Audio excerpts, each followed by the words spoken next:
I was paying for a cake at the grocery store when the cashier, an older man in his 60s, suddenly took my arm. His eyes held an intensity that made me uncomfortable, and he leaned in to whisper something in my ear. His words hit me like an unexpected blow, something about my son and his family that left me completely paralyzed. I couldn't believe what I had just heard. The man let go of my arm and continued scanning groceries as if nothing had happened. But I stood there, the receipt trembling in my hand, trying to process the words that were now swirling in my head. I walked out the back entrance of the store. I needed fresh air and time to think. My heart was pounding so hard I could hear it in my ears. Was it possible that what this stranger had told me was true? Or was it just a misunderstanding from someone who didn't really know my situation? I decided to hide behind some trash dumpsters near the parking lot. From there, I could observe without being seen. If what I had heard was true, I would soon know it with my own eyes. My name is Adeline Thorne. I'm 67 years old, and all my life I've worked hard to keep my family together. I live alone in a small apartment downtown on a pension that barely covers the basic bills. Every month, I count the dollars several times before deciding what to spend them on, always prioritizing the needs of others before my own. My only son, Owen, married Sienna 3 years ago. From the beginning, I found her to be a bit distant, but I tried to give her the benefit of the doubt, thinking it might just be shyness. Over time, however, I started to notice strange things about her behavior, though I never said anything because I didn't want to create conflict in my son's marriage. Sienna's family had always been very cordial with me, especially her father, Leonard.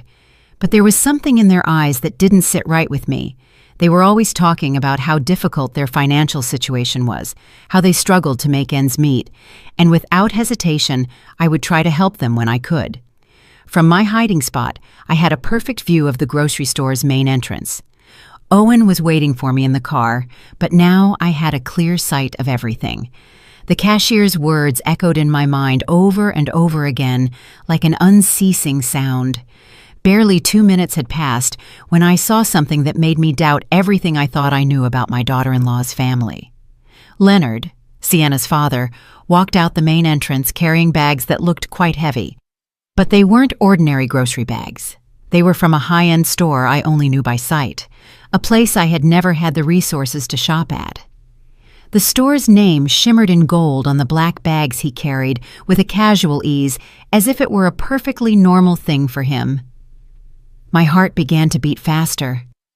Leonard walked to a car parked just a few feet from where I was hiding. It wasn't the old, worn-out car they always complained about when asking for help. It was a brand-new, gleaming vehicle, a light color that shone under the afternoon sun. The tires looked brand new, and the paint didn't have a single scratch. I watched him open the car's trunk and carefully place the bags inside, like someone protecting something valuable. Then he took out his phone and started talking to someone. Although I couldn't hear the conversation, his body language was relaxed, like that of a person with no urgent financial worries. At that moment, I remembered all the times Sienna had called Owen asking for help.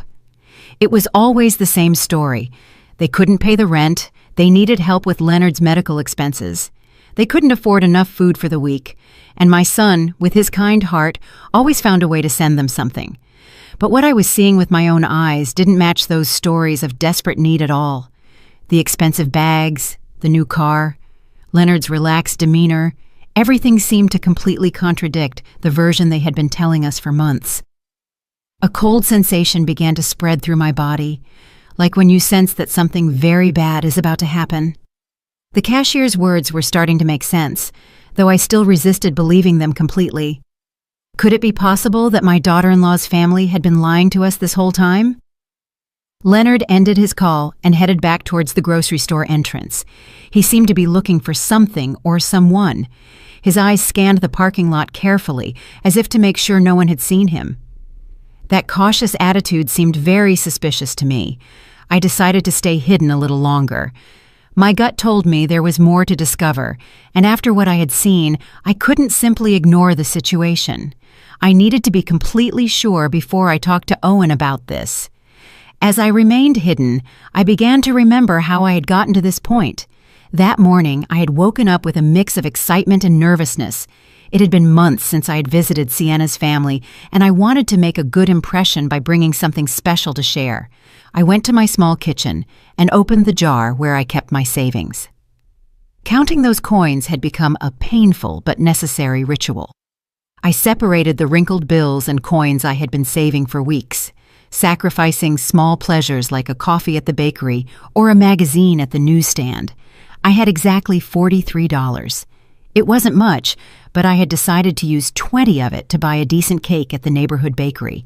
The rest I needed for my expenses the next week, mainly to buy my medications and some basic groceries. I showered with care and chose my best dress, the one I saved for special occasions. It was a simple but clean dress that made me feel presentable. I styled my hair, trying to hide the gray strands that were more noticeable every day, and put on the fake pearl earrings my late mother had given me so many years ago. Before leaving, I looked at my reflection in the bathroom mirror. I saw a 67-year-old woman who had worked her whole life, who had raised her son alone after being widowed, and who was now trying to keep a family together that seemed to value money more than feelings. Owen arrived to pick me up exactly on time. My son had always been punctual, a quality I admired in him. When I got in his car, I noticed he seemed a little tense, but I thought maybe it was nervousness about the family visit. During the ride, we talked about unimportant things. He told me about his office job, about some minor problems he'd had with his boss, but he avoided talking about Sienna or her family. That seemed strange to me, because he normally kept me informed about how things were going in his marriage. When we arrived at the area where Sienna's family lived, I asked him to stop at the grocery store. I wanted to buy a fresh cake to go with lunch. Owen offered to go in with me, but I told him I preferred to go alone, that I wouldn't be long. The bakery inside the grocery store had several cakes available. I chose a simple vanilla cake, nothing extravagant but presentable. It cost exactly $18, two less than I had budgeted, which made me happy because it meant I could buy a small greeting card. It was also in the checkout line that everything happened. The cashier, a man who seemed to be my age, served me normally until he saw the name on the credit card I tried to use first. The card was rejected, as I expected, because I knew I didn't have sufficient funds. Then I took out the cash. It was at that moment that the man looked at me more closely, whispered my name, Adeline Thorne, and asked me if I was Owen's mother. When I confirmed that I was, his expression changed completely. He looked worried, almost scared. What he told me after grabbing my arm was something I will never be able to forget, though at that moment I refused to believe it. His words were direct and painful. He told me that my daughter-in-law's family came to that grocery store regularly, spending hundreds of dollars on imported products and premium meats, while at the same time he knew they were constantly asking my son for money. He explained that he knew the situation because Leonard had mentioned several times, with a certain pride, how my son helped them financially every month. The cashier told me he had seen Leonard buy bottles of wine that cost more than I spent on food for a whole week. He also told me that Sienna frequently bought expensive beauty products and designer clothes there, always paying in cash. He told me it seemed unfair that a family who gave themselves those luxuries was taking advantage of the generosity of a hard-working son and his elderly mother. The man explained that he had decided to talk to me because he had seen me carefully counting my coins to pay for a simple cake, while they spent without a care on luxury items. He told me that his own mother had gone through a similar situation and that he regretted not having acted in time. After hearing this, I left the grocery store completely confused. My mind refused to fully process what I had heard. For years, I had trusted the word of Sienna and her family. I had watched my son worry about them, work extra hours to send them money, and I myself had contributed with the little I had on several occasions. But the cashier's words had planted a seed of doubt that was growing rapidly in my heart. That's why I decided to hide and observe. I needed to see with my own eyes if what I had been told was true, because the consequences of that information were too serious to act on based on rumors alone. From my hiding spot behind the dumpsters, I could see everything happening in the parking lot perfectly. The smell of garbage wasn't pleasant, but it was a small price I was willing to pay to discover the truth about the people I had trusted for so long. When I saw Leonard come out of the grocery store with those expensive bags, my heart tightened in my chest. The bags were from a store I knew only by its reputation for high prices. A single purchase there could cost me a whole month's grocery budget. Leonard walked with the confidence of someone who has no financial worries. His clothes were new, his shoes shined, and his watch looked expensive even from where I was. Nothing about his appearance suggested the desperate poverty they always talked about. The car he put the groceries in was definitely new. The paint gleamed under the sun, and the tires looked freshly bought. I mentally calculated that a vehicle like that could cost more money than I had seen put together in my whole life. How was it possible that someone who had a car like that would need constant financial help? As I watched him talk on the phone, I noticed that his conversation was relaxed, even cheerful. It didn't seem to be the call of someone worried about financial problems. His body language was that of a satisfied person, comfortable with his situation. At that moment, all the small inconsistencies I had noticed over the past few months began to make sense. The times Sienna had casually mentioned expensive restaurants where she had eaten, justifying it as invitations from friends. The comments about new clothes she had supposedly gotten on incredible sales. The social media photos that showed a lifestyle that didn't match their constant requests for help. Leonard ended his phone call and started walking back towards the grocery store entrance. His movements were confident, unhurried, like someone who had all the time in the world. That gave me the chance to analyze his appearance and behavior better from my hiding spot. Not only were his clothes new, but they were of good quality. The shirt he was wearing had that perfect cut you only get at specialty stores, and his pants were impeccably ironed. Even his shoes, which I could see better as he got closer to my position, seemed to be genuine and expensive leather. While I was waiting to see what else would happen, I heard voices coming from my right. 2 elderly women were talking as they pushed their shopping carts toward their cars. At first I didn't pay attention, but when they mentioned Sienna's name, my ears perked up immediately.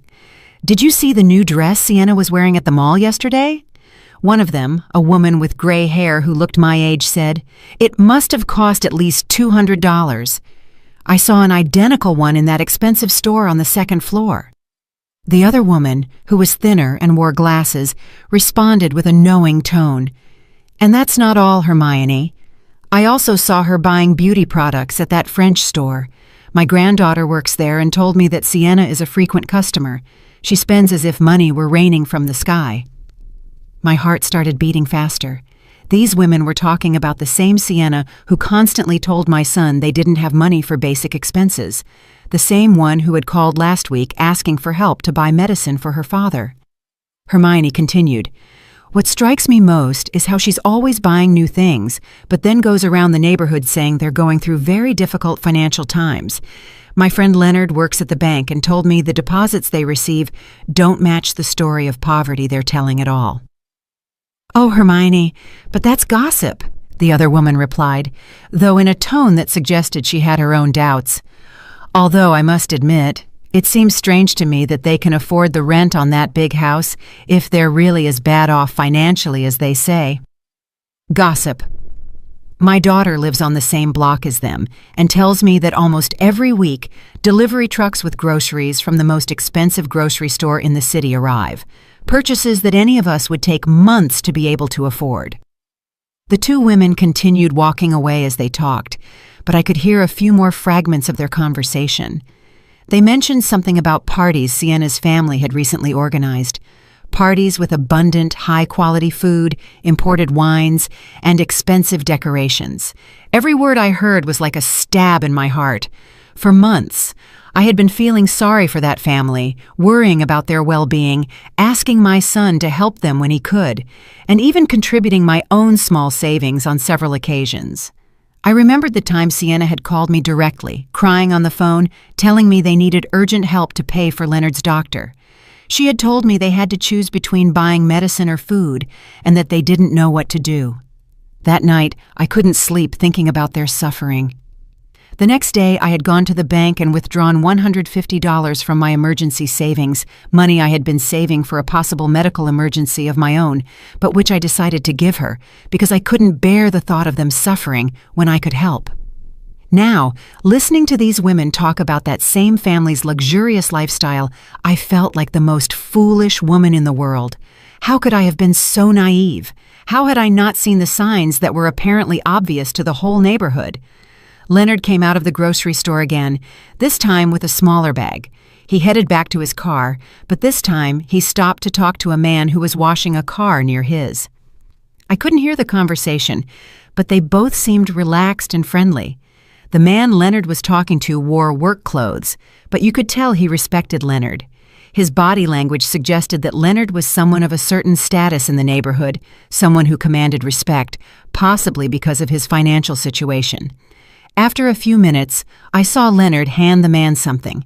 From my distance, it looked like money, several bills that he handed over without apparent effort.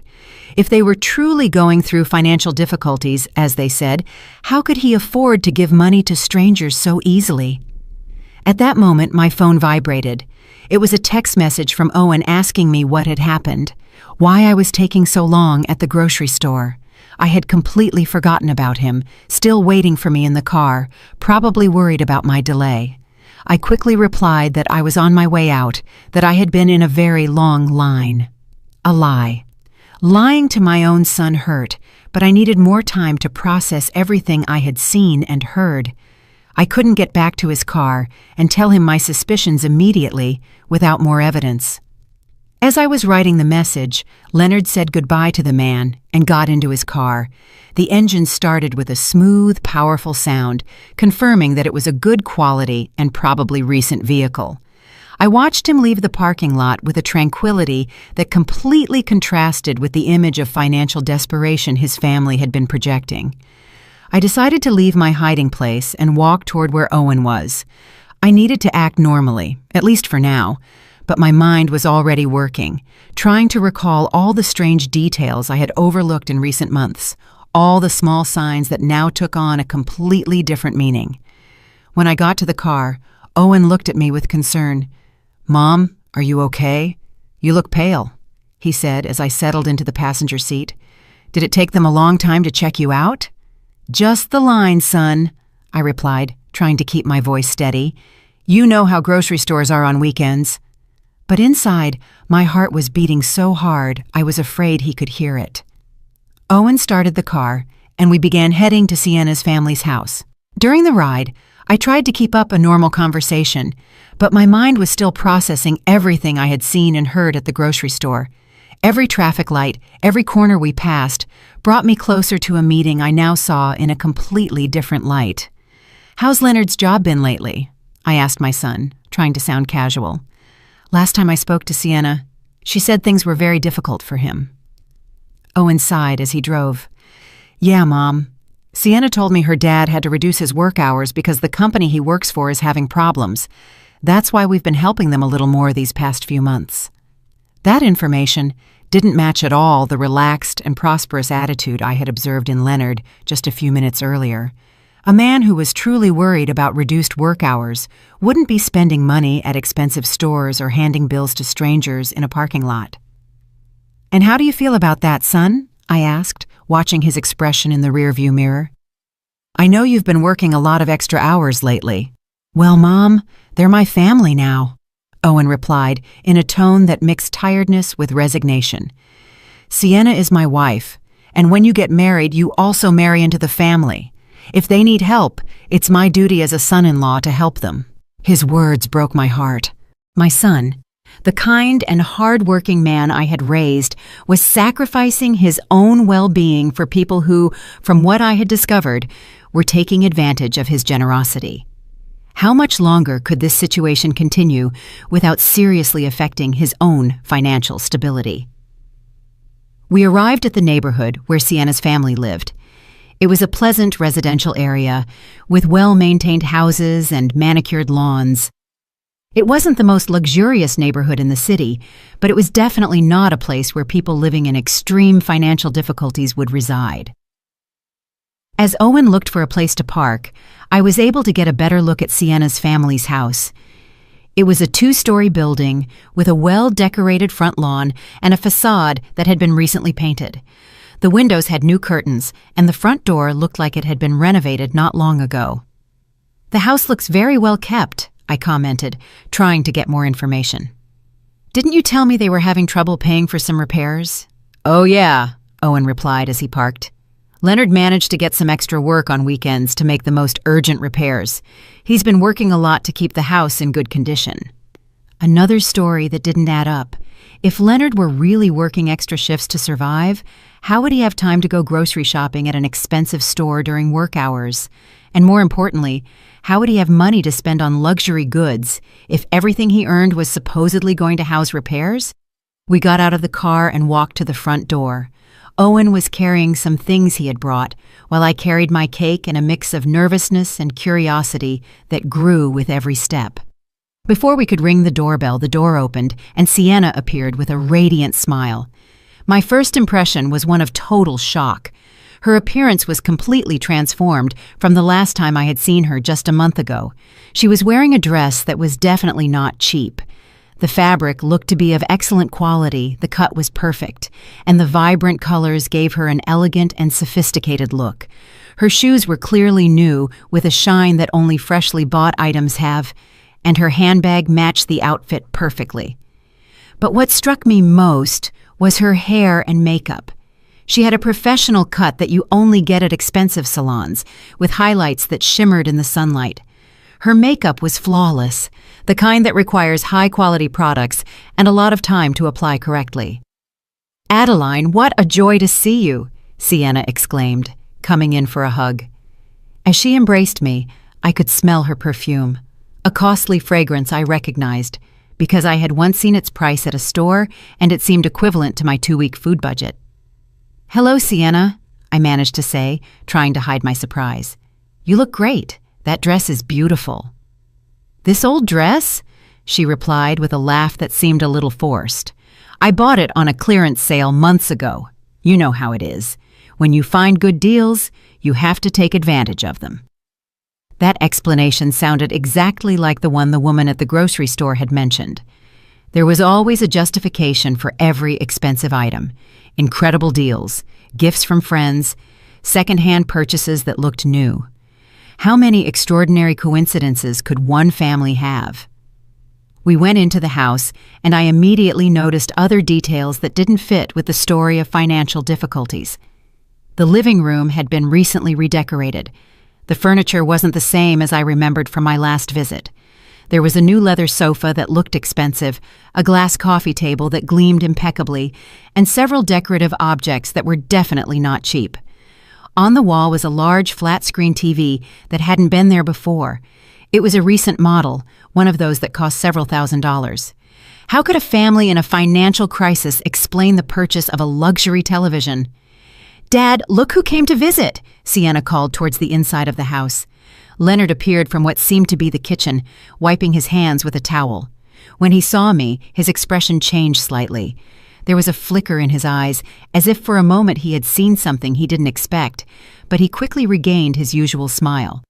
"Adeline, so good to see you," he said, approaching to greet me.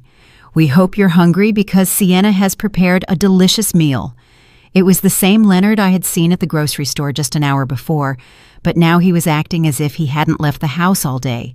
His clothes were the same, but he had put an apron over his shirt as if he had been cooking. "I brought a cake to go with it," I said, handing him the box. "I hope you like it." "What a lovely gesture," Sienna exclaimed. "But it wasn't necessary, Adeline. You know you're always welcome here without having to bring a thing." As she spoke, I could see over her shoulder into the kitchen. The counters were full of ingredients and utensils that suggested an elaborate culinary preparation. I could make out expensive-looking cuts of meat, fresh and exotic vegetables, and bottles of imported seasonings. The amount of food they were preparing could easily feed a family for several days, and the quality of the ingredients was noticeably superior to what I could afford to buy for my own meals. "Did you two prepare all this?" I asked, genuinely impressed by the abundance. "Well, "We wanted to do something special for your visit," Leonard replied. "You don't get to have Owen's mother over every day. Besides, we got some ingredients on sale, so we decided to take advantage." The miraculous sales again. I began to wonder if this family had an extraordinary knack for finding deals, or if these explanations were simply a way to justify expenses they couldn't honestly explain. Owen seemed completely oblivious to my observations. He was chatting animatedly with Sienna about his job and his plans for the next week. His relaxed attitude confirmed that he really believed the version of reality they had presented to him. But I could no longer ignore the evidence before my eyes. Every detail of that house, every aspect of Sienna's and Leonard's appearance, every convenient explanation, everything pointed to the same unsettling conclusion. This family was not going through the financial difficulties they claimed to be facing. During lunch, I tried to maintain a normal conversation while discreetly observing every detail that could confirm or disprove my suspicions. The table was set with dinnerware I didn't remember seeing before, plates and glasses that seemed to be of good quality, not the kind of utensils someone worried about every penny would use. The food they served was abundant and varied. There were several main courses, elaborate salads, and side dishes that required expensive ingredients. Leonard poured wine into crystal glasses, a wine I recognized from having seen its price at the grocery store, more than $50 a bottle. "This wine is delicious," I commented, trying to get information. "Is it a special brand?" "Oh, this one?" Leonard replied with a proud smile. "A friend of mine who works in imports got it for me at a special price. Normally we couldn't afford wines like this, but when these opportunities come up, you have to take advantage." There was always a perfect explanation, always a generous friend, or an incredible deal that justified every luxury. I was starting to wonder how many generous friends one family could have, and how frequent those extraordinary deals could be. While we ate, Sienna casually mentioned some plans they had for the next month. She talked about a family celebration they were organizing, an event that, as she described it, would require a considerable investment in decorations, food, and entertainment. "Sounds expensive," I said without thinking, my words slipping out. "Expensive?" Sienna laughed. "Well, we've been saving for this for months. Besides, Leonard got an extra job that will help us cover the expenses." I immediately remembered what I had seen at the grocery store just a few hours earlier. Leonard spending money as if he had no worries, buying luxury products, driving a new car. What was the truth about his work situation? "What kind of extra job did you get, Leonard?" I asked directly. For a moment, I saw an expression of discomfort cross his face, as if my question had caught him off guard, but he quickly regained his composure. "Weekend consulting," he replied vaguely.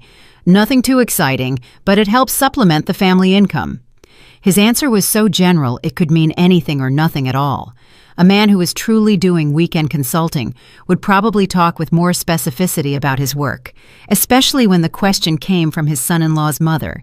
During the conversation, I noticed that Sienna's phone was constantly vibrating.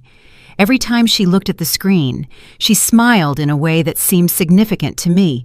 At one point, when she thought no one was watching her, she replied to a message, typing quickly with a look of satisfaction on her face. "Everything okay with the phone?" I asked with apparent curiosity. "Oh, just some friends organizing a get-together for next week," she replied, quickly putting her phone away. You know how women are, always planning something. But there was something about her expression that didn't convince me. The way she had smiled while reading the messages suggested that the content was more meaningful than simple social plans. After lunch, Leonard offered to show me some of the improvements they had made to the house. We walked through different rooms, and in each one I noticed new or renovated elements. The floors had been recently polished, some walls had fresh paint, and several pieces of furniture had been replaced or rearranged. In the master bedroom, I saw something that particularly caught my attention. On top of the dresser were several shopping bags from expensive stores, some still unopened. The price tags I managed to glimpse showed numbers that seemed exorbitant for a family that was supposedly struggling financially. "Sienna went shopping recently?" I asked, gesturing discreetly toward the bags. "Ah, that." Leonard replied with a nervous laugh. She found some incredible clearance sales this week. Sometimes it's better to buy things when they're on sale, even if you don't need them immediately. That logic seemed completely contradictory to me. A family that was truly in financial difficulty would not have the luxury of buying things they didn't need immediately, no matter how good the deals were. As we returned to the living room, my phone rang. It was a text message from a number I didn't recognize. When I opened it, I saw that it was from the grocery store cashier. He had gotten my number somehow and had sent me a photo. The image showed a grocery receipt from just 2 days earlier. The total was over $400, and the list included premium products, imported meats, fresh seafood, expensive wines, specialty cheeses, and several gourmet items. The name on the receipt was clearly Leonard Williams. Along with the photo was a message. "Mrs. Thorne, I'm sorry to bother you, but I thought you should see this. This receipt is from 2 days ago. Your family needs to know the truth." My heart started beating faster. The evidence was there, in black and white, a $400 purchase of luxury goods made just 2 days before our visit by the same man who was supposedly struggling to pay for basic expenses. I quickly put my phone away before anyone noticed my expression of shock, but my mind was already working, connecting all the dots I had been observing over the past few hours. We returned to where Owen and Sienna were, who were still chatting animatedly. My son seemed relaxed and happy, enjoying what he thought was quality time with his in-laws. He had no idea of the theatrical performance he was witnessing. "Are you feeling okay, Mom?" Owen asked me, probably noticing that my expression had changed. "You look a little pale." "Just a little tired," I lied. "I'm not used to such long outings anymore." Sienna immediately offered to make me some tea or get me something to make me feel better. Her apparent concern would have been touching if I hadn't been starting to understand the true nature of her character. For the next hour, I continued to observe and listen, mentally collecting evidence of every inconsistency, every inexplicable luxury, every convenient justification. The list grew constantly. Sienna's new clothes, Leonard's car, the well-maintained house, the abundant food, the expensive wine, the shopping bags, the receipt I had received. But what hurt me the most was the realization that this situation had probably been going on for months, maybe years. How much money had my son sent to this family? How many sacrifices had he made? And how many had I made to help people who didn't actually need help? When we finally said goodbye and left the house, my mind was completely made up. I couldn't let this farce continue. My son deserved to know the truth, however painful it was, and I had a responsibility to protect him from further manipulation. During the drive back home, Owen commented on how nice the visit had been and how well Sienna's family looked. His words were like daggers in my heart, because I knew I would soon have to shatter that happy image with a much darker and more disappointing reality. "Yes, they look very well," I replied carefully, choosing my words precisely. Maybe too well for a family that's going through such severe difficulties. The drive back home was one of the most difficult of my life. Every mile we drove took me physically away from the house where I had discovered the truth, but brought me emotionally closer to a decision that would change everything for my family. My mind was a whirlwind of contradictory thoughts, doubts, and a growing sense of indignation that I struggled to keep under control. Owen was driving calmly, occasionally whistling a tune that showed his good mood.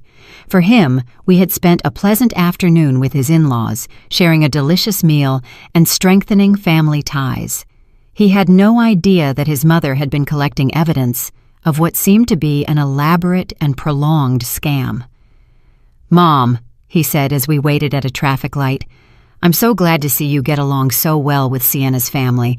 I know you had some reservations about our marriage at first, but I think now you can see what good people they are." His words broke my heart. My son, my only son, was being manipulated by people who had turned the exploitation of his generosity into an art. How could I tell him that the people in whom he had placed his trust and his money were probably professional liars? "Owen," I began carefully, Have you ever noticed anything inconsistent in the stories Sienna tells you about their financial situation? My son glanced at me briefly before returning his gaze to the traffic. What do you mean, Mom? Inconsistent? How? Well, I continued, choosing my words very carefully. Today I noticed they have a lot of new things in the house. The television, some furniture, Sienna's clothes, all of that costs a considerable amount of money. Owen sighed, and I could see that my comment had hit a nerve. Mom, I already explained that Leonard has been getting extra jobs. Besides, Sienna is very good at finding deals and bargains. Not everything that looks new is necessarily expensive. But don't you think it's strange that a family that needs constant help for basic expenses can afford so many luxuries at the same time? I insisted, trying to keep my tone neutral and non-accusatory. They're not luxuries, Mom, Owen replied with a touch of defensiveness in his voice. They're basic needs they've been able to meet thanks to a lot of effort and sacrifice. They bought the TV secondhand, the furniture was a one-time opportunity, and Sienna's clothes are from clearance sales. Each justification my son repeated was exactly the same one I had heard from Leonard and Sienna during lunch. It was as if they had rehearsed these explanations to perfection, creating a consistent version of reality that could satisfy any uncomfortable question. I decided to try a different approach. Son, have you seen any receipts or documents that confirm these incredible deals, or have you accompanied Sienna when she finds these extraordinary bargains? The question clearly made him uncomfortable. I could see his hands tighten slightly on the steering wheel. Mom, why all these questions? Sienna is my wife. If she tells me she got something on sale, I believe her. Marriage is based on trust. His answer confirmed what I had begun to suspect. Owen had never seen direct evidence of these supposed deals and extra jobs. He was blindly believing everything they told him because he trusted the people he loved. Of course, son, I replied softly. Trust is fundamental in marriage, but it's also important to protect yourself from people who might take advantage of that trust. Are you insinuating that Sienna and her family are deceiving me? Owen asked, now clearly annoyed. Mom, that's a very serious accusation. I'm not accusing anyone, I said quickly, realizing I had pushed too hard. I'm just expressing some concerns I have as a mother who loves you and wants to see you happy and prosperous. The rest of the trip passed in tense silence. Owen was clearly processing my conversation, but I could see from his expression that my words had created more resistance than reflection. It was evident that any criticism toward Sienna and her family would be received as a personal attack. When we arrived at my apartment, Owen helped me out of the car, but his goodbye hug was colder than usual. Mom, he said before leaving, I hope you can give Sienna's family a chance. They're good people who are doing the best they can in difficult circumstances. I'll keep that in mind, son, I replied, knowing he would interpret my response as a promise to be more understanding, when in reality, it was the opposite. That night, alone in my small apartment, I sat in my favorite armchair with a cup of tea and tried to organize all the thoughts that had been bombarding my mind for the past few hours. I had abundant circumstantial evidence, testimonies from neighbors, personal observations, and even a photo of the $400 grocery receipt. But I also had a son who was completely convinced that his wife and her family were victims of difficult circumstances who deserved his help and compassion. Any direct attempt to confront this belief had resulted in resistance and defensiveness. I took out my phone and looked at the photo of the receipt the grocery store cashier had sent me again. The numbers were indisputable. Over $400 in luxury goods purchased just 2 days before our visit. That amount represented more than I spent on food for an entire month. As I looked at that evidence, I remembered all the times Owen had come home stressed after working extra hours to send money to Sienna's family. I remembered the occasions when I myself had contributed with my few savings, feeling sorry for their supposed desperate situation. The indignation I had been holding back all day finally began to emerge with force. It wasn't just the money that bothered me, though that was significant. It was the emotional manipulation, the systematic exploitation of my son's good feelings, and the calculated way they had built a web of lies to sustain their lifestyle at our family's expense. It also pained me deeply to realize that they had probably been laughing at us behind our backs. Every time we sent money, every time we worried about their well-being, every time we made sacrifices to help them, they probably saw it as evidence of our naivety and ease of being manipulated. But what tortured me most was the question of what to do with this information. I had the evidence, I had the observations, I had the documented inconsistencies, but I also had a son who would refuse to believe anything negative about his wife without absolutely irrefutable proof. If I acted too quickly or too confrontational, I ran the risk of alienating Owen and pushing him more towards Sienna.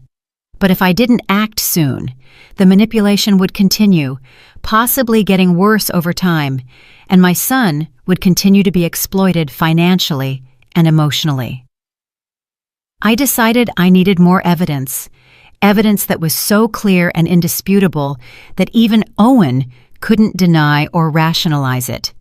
I couldn't rely only on observations and suspicions. I needed concrete proof that would reveal the true nature of the people who had deceived my family. That night, before I fell asleep, I made a decision that would change the course of the events that followed. I would not directly confront Owen until I had absolutely solid evidence. Instead, I would begin my own discreet investigation, collecting proof that was impossible to deny or explain with convenient stories about miraculous deals and mysterious extra jobs. The following days were the most difficult I had experienced in years. Every interaction with Owen had become an exercise in self-control, trying to maintain normalcy while my mind constantly worked on how to address the situation I had uncovered. The evidence I had collected weighed on my conscience like a burden I couldn't share. During that week, I received 3 more messages from the grocery store cashier. Each one contained additional information that confirmed and expanded my initial suspicions. He sent me photos of other receipts for purchases made by Leonard and Sienna in recent weeks, all showing excessive spending on unnecessary and expensive products. One of the photos showed a receipt for over $600, which included 2 bottles of French champagne costing more than $100 each, imported seafood, and several gourmet cheeses. The date on the receipt was the same day Sienna had called Owen asking for urgent help to pay the rent. I also received information from Hermione, one of the women I had heard talking at the grocery store. She had gotten my phone number through a mutual friend and contacted me because she had decided I needed to know more details about the situation. Hermione told me that Sienna's family had been organizing regular parties at their house, events with professional catering and expensive decorations. She described a birthday party for Leonard that had cost, according to the guests' comments, several $1,000s in food, drinks, and entertainment. "Adeline," she told me during a phone call, "my daughter lives on the same block and tells me that delivery trucks with expensive purchases, clothes, appliances, furniture, are constantly arriving. It's not normal for a family that is supposedly in a financial crisis." Each new piece of information made it harder to maintain my silence, but I knew I needed the right moment and circumstances to present all of this to Owen in a way that couldn't be easily dismissed or rationalized. The moment came on a Wednesday night when Owen came to visit me after work. He looked especially tired and stressed. When I asked him what was wrong, he told me that Sienna had asked him for additional money for a medical emergency for Leonard. "He needs a minor surgery," Owen explained, rubbing his temples with clear signs of tension. "The insurance doesn't cover everything, and they need $200 by Friday. I've been working double shifts all week to be able to get the money together." That was the last straw. $200 for a supposed medical emergency requested by the same family that had spent $600 on champagne and seafood just a few days earlier. I couldn't let my son sacrifice himself anymore for these elaborate lies. "Owen," I said, taking his hands in mine. I need to show you something. But before I do, I want you to know that I'm doing this because I love you and because I can't stand to see you being hurt. I took out my phone and showed him the first photo of the $400 receipt. His eyes widened when he saw the date and the total, but before he could speak, I showed him the other photos I had received during the week. "Mom, where did you get this?" Owen asked, looking at the images with an expression that mixed confusion and denial. "And how do you know these receipts are real?" I explained my encounter with the grocery store cashier, the conversations I had overheard from the neighbors, and all the observations I had made during our visit. I spoke slowly and carefully, presenting each piece of evidence logically and chronologically. "But there has to be an explanation," Owen insisted, although his voice no longer sounded as convinced as before. "Maybe Leonard had a good month at work, or maybe they received money from another source." "Son," I replied gently, "these luxury purchases were made on the same days that Sienna called you asking for help with basic expenses. Doesn't that seem like too much of a coincidence?" I could see the realization starting to sink into his mind. His eyes moved between the photos on my phone and my face, looking for some way to reconcile what he was seeing with what he had believed for so long. "Besides," I continued, showing him the information I had gotten about the expensive parties, "the neighbors have seen how this family really lives. It's not the story of desperate poverty they've been telling you." Owen got up from his chair and started pacing my small living room. I could see his mind working, recalling past conversations, broken promises, and small inconsistencies that he had probably ignored or rationalized before. "But why would they do this?" he finally asked in a voice that sounded completely defeated. "Why would Sienna lie to me about something so important?" "Because it worked," I replied honestly. "Because you've been sending them money regularly without asking questions, trusting their word. For them, you're a reliable source of additional income that they can use to maintain a lifestyle they couldn't otherwise afford." Tears began to form in my son's eyes. Seeing his pain broke my heart, but I knew it was necessary to free him from this destructive manipulation. "How much money have I given them in total?" he asked, though he seemed afraid of the answer. We had reached the moment of complete truth.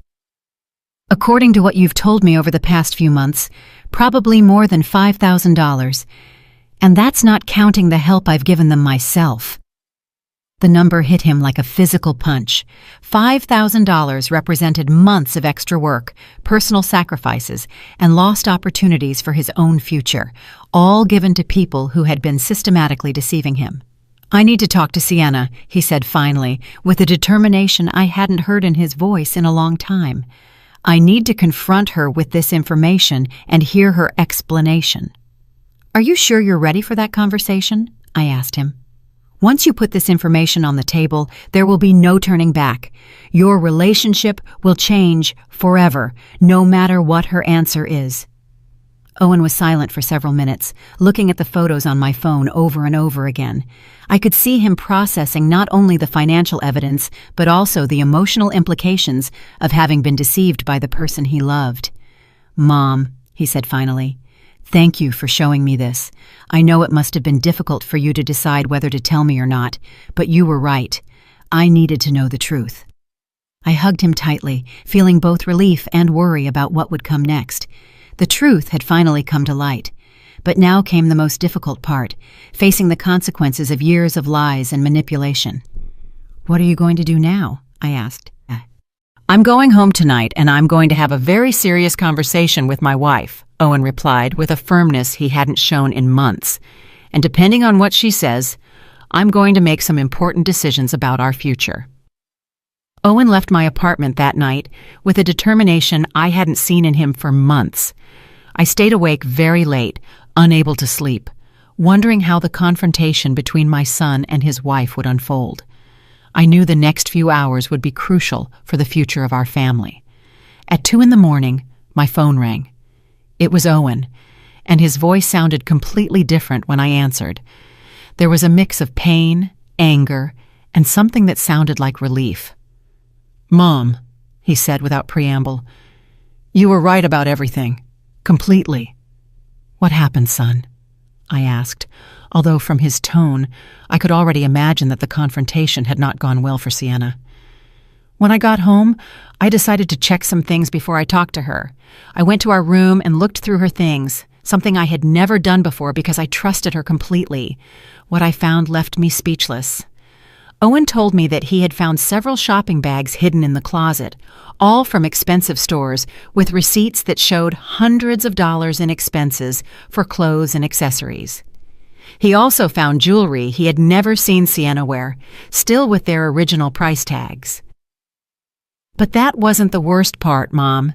In her purse, I found a notebook where she had written down all the money she's asked me for over the past 2 years. Every lie, every emergency, every invented story is documented there as if it were a job. My heart sank when I heard this. The situation was even worse than I had imagined. Not only had they been lying about their financial situation, but they had been keeping a detailed record of their scam as if it were a legitimate business. And what else was in that notebook? I asked, although I feared the answer. Plans to ask for more money, Owen replied bitterly. She had noted that the next story would be a dental emergency for her mother that would cost $1,800. She also had notes on how to make me feel guilty if I doubted her or asked too many questions.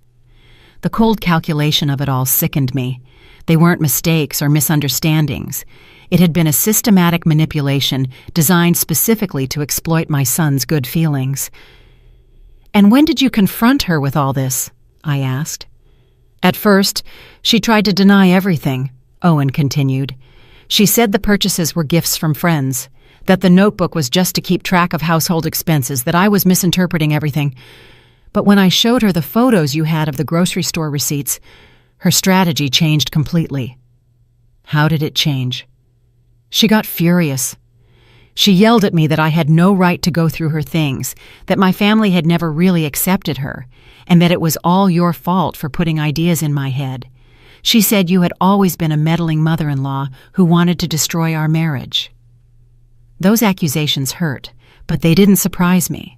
It was typical of professional manipulators to try to turn the situation around and become the victims when confronted with evidence of their lies.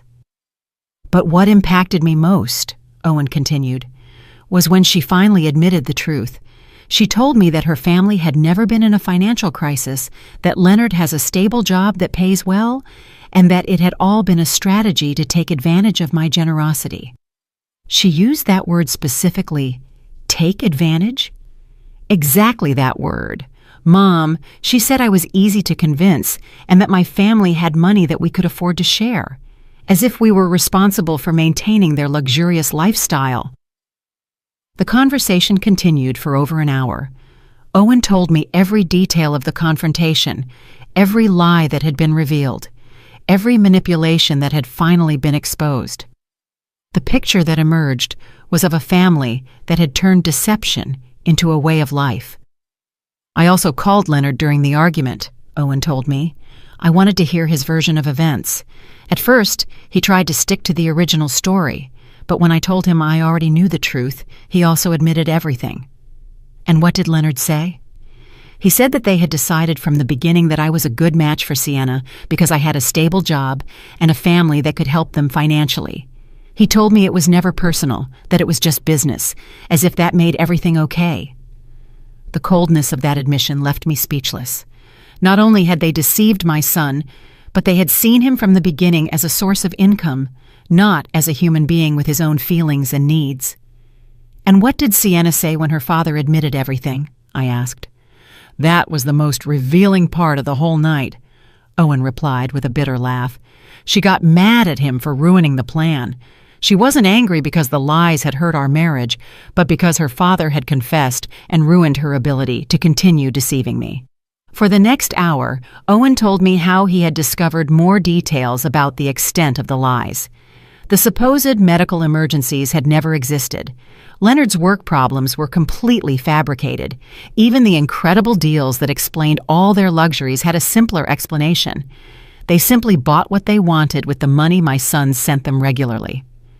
What hurts me the most, Mom, he told me toward the end of our conversation, isn't just the money I lost. It's realizing that for 2 years of marriage, I never really knew the woman I married. Everything was an act designed to keep me giving them money. "And what are you going to do now, son?" I asked him, although from his tone, I already suspected what his answer would be. "I've already told Sienna that our marriage is over tonight. There's no way to rebuild trust after such a systematic and calculated betrayal. Tomorrow, I'm going to start the divorce proceedings." Although I knew it was the right decision, my heart ached for my son. No one deserves to discover that the person they love has been so elaborately deceiving them for so long. I also made it very clear that they won't get another cent from our family, Owen continued. "And I told her that if they try to contact you asking for help, you should tell them exactly what I think of their methods." "Of course, son," I assured him. "That family will never again receive help from us." "Mom," Owen said before hanging up, "thank you for having the courage to show me the truth. I know it must have been difficult for you to decide whether to tell me or not, especially knowing it would probably destroy my marriage. But you saved me from years more of being used and manipulated." After hanging up the phone, I sat in the darkness of my apartment, processing everything that had happened. The truth had finally come to light, but it had come at a very high cost for my son. His marriage had ended, his trust had been betrayed, and he would have to rebuild his life from scratch. But I also knew that in the long run, the truth would have freed him from a situation that would only have gotten worse over time. Sienna and her family would never have stopped asking for money. They would never have voluntarily confessed their lies, and they probably would have escalated their manipulations until they had completely drained my son's resources. The months that followed that revealing night were a process of healing and rebuilding for our entire family. Owen temporarily moved into a small apartment near his job while he processed the divorce and reorganized his life. I accompanied him every step of the way, offering him the emotional support he needed to overcome the betrayal he had experienced. The divorce process revealed even more details about the magnitude of the deception. Owen's lawyers discovered that Sienna had been hiding significant assets throughout their marriage. She had a secret bank account where she deposited some of the money she received from my son and had been buying valuable items that she then hid to maintain the appearance of financial need. "Mom," Owen told me during one of our weekly meals, "the lawyer calculated that over our 2 years of marriage, I sent them more than $15,000. $15,000 that I could have used to buy a house, to invest in my future, or to help you when you needed it." The number deeply impacted me. It represented years of my son's honest work, sacrificed for people who had seen him only as a source of easy income. But what made me most proud was seeing how Owen had matured through this painful experience. During the legal process, Sienna and her family tried to contact me on several occasions. Leonard called me trying to convince me to intercede with Owen, promising that they would return all the money and never ask for help again. His pleas sounded desperate, but I had already learned to recognize their manipulations.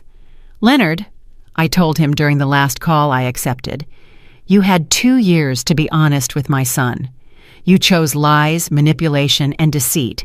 Now you have to live with the consequences of those decisions." Sienna also attempted a final effort at manipulation by showing up at my apartment one afternoon unannounced. She was dressed in simple clothes and no makeup, trying to project an image of vulnerability and repentance. But I already knew her techniques too well. "Adeline," she said with tears that seemed rehearsed, "I know we made mistakes, but I really loved Owen. This all got out of control, but we never wanted to hurt him."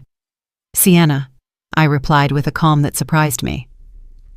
"Real love doesn't include systematic lies and calculated manipulation. What you did wasn't love. It was exploitation, disguised as love." She continued to try various approaches. First, the repentant victim, then the desperate wife. After that, the daughter-in-law who just wanted to mend the family relationship. But every strategy she tried only confirmed what I already knew about her true nature. "The money you took from my son isn't just money," I explained to her. "It represented his trust, his future, and his ability to believe in the people he loves. That can't be returned with apologies or promises. Finally, after more than an hour of failed manipulation attempts, Sienna showed her true colors. Her expression changed completely, and she told me coldly, "I always knew you were the problem in this marriage. Owen would have been happy if you hadn't meddled." "Maybe," I replied calmly. "But he would have been happy while being deceived and exploited. I prefer him to be temporarily unhappy but free than happy but used." After that confrontation, I never heard from Sienna or her family again. According to Hermione, they moved out of the neighborhood a few weeks later, probably to avoid the embarrassment of everyone knowing the truth about their methods. Owen's recovery process was gradual but constant. At first, he was angry with himself for having been so trusting. But with time and perspective, he began to understand that his generosity and trust were not weaknesses, but valuable qualities that had been exploited by unscrupulous people. "Mom," he told me during a dinner near his new apartment, "I've been thinking about everything that happened, and I realize I learned something important. Generosity must be accompanied by wisdom, and trust must be earned and maintained, not given blindly." With the money he no longer had to send to Sienna's family, Owen was able to start rebuilding his finances. He opened a savings account, began investing in his professional future, and for the first time in years, he could enjoy small luxuries without feeling guilty. He also helped me improve my own situation.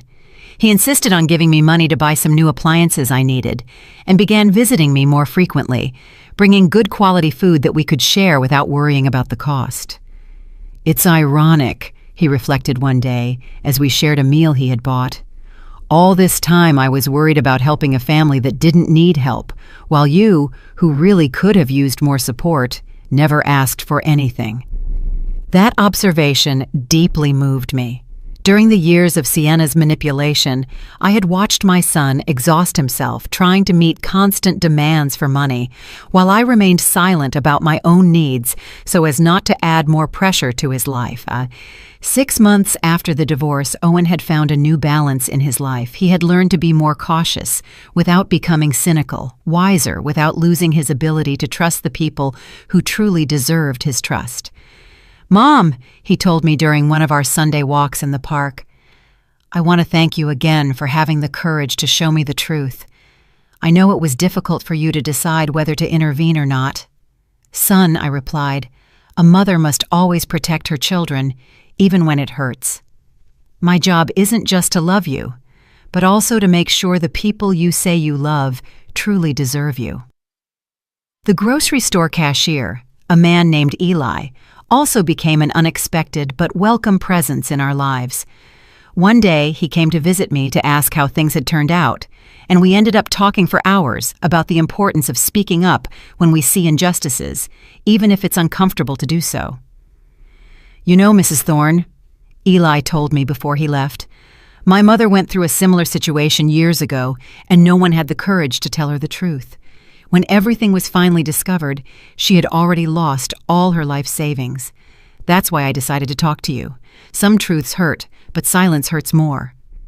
Now, when I look back on everything that happened, I feel a mix of pain for what my son had to suffer, but also a deep pride for the strength he showed in facing the truth and making the right decisions.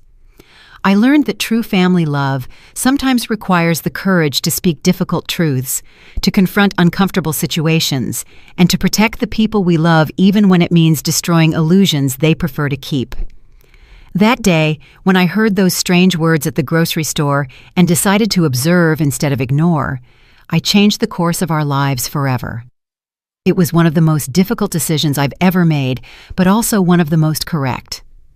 Today, Owen is a wiser, stronger man who is more aware of his own worth. He is no longer the victim of professional manipulators, but someone who has learned to set healthy boundaries and to value his own generosity enough not to allow it to be exploited.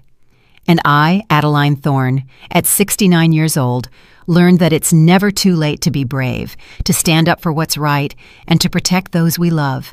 Because in the end, the most powerful justice isn't the one that shouts, but the one that acts with wisdom and protects those we love most. 2 years have passed since that afternoon at the grocery store that changed our lives forever.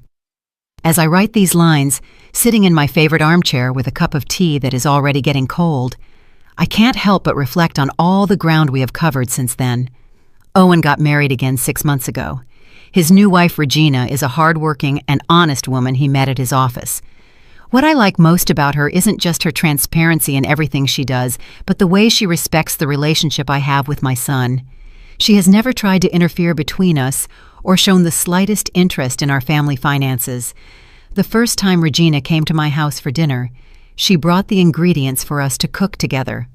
"Adeline," she told me as we prepared the vegetables, "I want you to know that I will never ask you or Owen for money.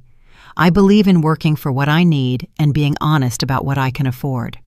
Her words moved me to tears, not only for her honesty, but because I realized how traumatized I had been by the experience with Sienna.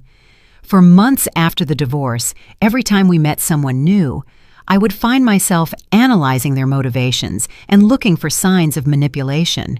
The healing process was not easy for either of us. Owen went through periods of depression where he questioned his judgment in relationships. There were nights when he would call me, asking if he could ever fully trust anyone again. "Mom," he would tell me during those late-night calls, "how can I be sure I won't be deceived again? How can I distinguish between someone who truly loves me and someone who only sees opportunity?" Those conversations broke my heart because I saw how Sienna's betrayal had damaged not only his finances, but his fundamental ability to trust people. But I was also proud to see how he was slowly rebuilding his confidence in a more mature and wiser way. During the first year after the divorce, Owen developed what he called his verification system. Before helping anyone financially, he would ask to see documentation, talk to multiple sources, and take time to evaluate the consistency of the stories they told him. At first, I thought he might have become too distrustful, but over time, I realized that he had simply learned to balance his generous nature with a practical wisdom he hadn't had before. He no longer gave money out of emotional impulse, but after a careful and rational evaluation. This new approach served him well when a coworker asked him for help for a supposed family emergency. Instead of sending money immediately, Owen asked to see medical documents and spoke directly to the hospital mentioned. It turned out that the story was false and his coworker was trying to get money for gambling. "Mom," he told me after discovering that lie, "2 years ago, I would have sent the money without asking a single question. Now I understand that verifying isn't distrusting. It's protecting yourself from people who seek to take advantage of the kindness of others." For my part, I also had to process my own feelings about what had happened. For months, I felt guilty for having waited so long to say something, wondering how much money we could have saved if I had acted sooner. But with time and perspective, I came to understand that I acted at the right time, when I had enough evidence to be convincing.